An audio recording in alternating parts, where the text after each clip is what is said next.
Nagkasundo nga kami ng mga kabarangay ko na mangingisda na magtaas at mag-safety ng aming mga bangka ngayong hapon. Kaya bumaba kami dito sa may aplaya. Nandito na kami sa tabing dagat. Kasama namin yung mga may-ari din ng bangka na bumabara dito. Mga kabarangay namin. At ito yung oras para nagkasundo kami na i-secure namin yung mga bangka ngayong hapon. Tataas namin kasi mababa pa yung posisyon niya. Isasagad namin hanggang doon. Dahil doon sa super typhoon na paparating. So para sigurado tayo at hindi masira yung ating mga ari-arian, yung mga bangka-bangka namin dito, isi-secure na namin na itaas doon. As of now, 4 o'clock ng hapon, yung dagat natin medyo kalma-kalma pa. Pero sa loob lamang ng siguro estimate ko 12 oras, hindi na ganyan yung dagat na yan, magiging masungit na ng gusto yan. Kaya habang maaga pa at habang kaya pa, i-safety na namin ng maayos itong aming mga gamit.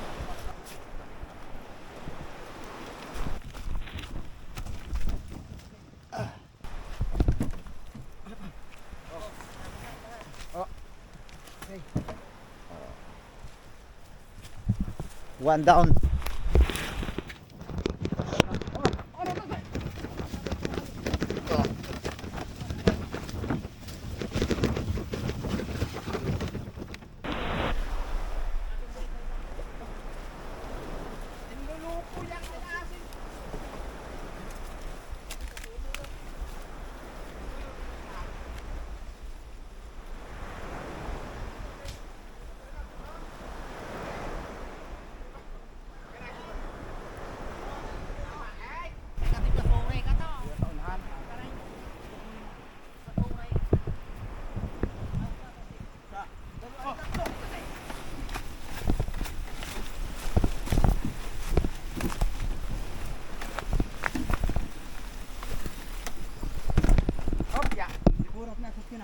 Ayos nila kina.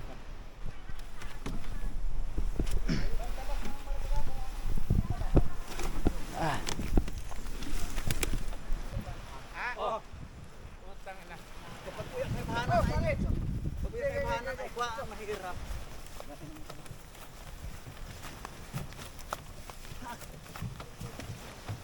Ayos na. Patuko.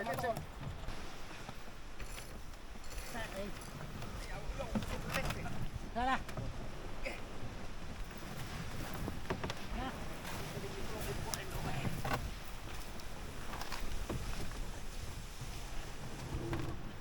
Tapos na namin itaas lahat ng bangka at ito ay naka-safety na. Sukaling pagkalipas ng mga ilang oras lumakas ito, sigurado kami na ito ay hindi na basta-basta maaabot. Ngayon, ang sentro ng bagyo ay nandun pa sa Bicol. So siguro ang dating dito sa amin sa Romblon, siguro mga bukas pa ng mga patanghali. At ang dagat dito sa amin kalma pa. Actually kanina may naglaot pa eh, may nanghuli pa ng skipjack kaninang umaga at may nahuli pa nga sila. So pagkalipas ng mga ilang oras, so siguro mga 12 oras ang aking estimate, hindi na ganito itong dagat na to, magiging mahalo na talaga yan. Ayun, mag-ingat tayo lahat sa ating mga kababayan diyan nandiyan sa Bicol at doon sa iba pang mga part na sentro na madadaanan ng bagyo. Mag-ingat tayong lahat. Pagkatapos ng bagyo na yan, may bagong umaga at lahat ay magiging maayos din, magiging kalma at magiging kalma ang paligid.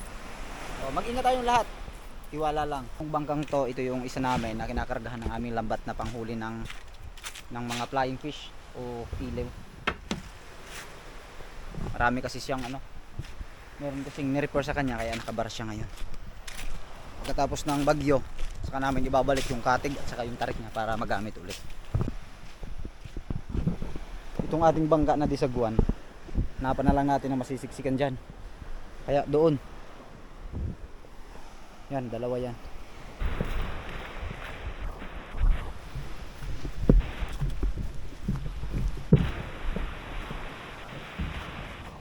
Sulungan mo yung tarik.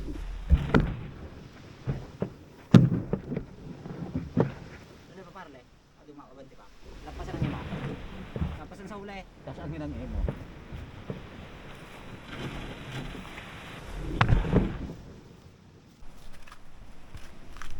Nakatali na rin yung kubo oh.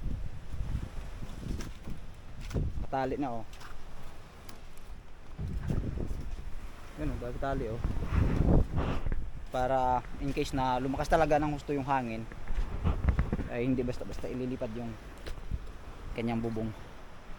Tapos yung tao dito na nakatira dito, si Tito Kirob at saka si Lola, nandun na sila sa bundok, doon na sila.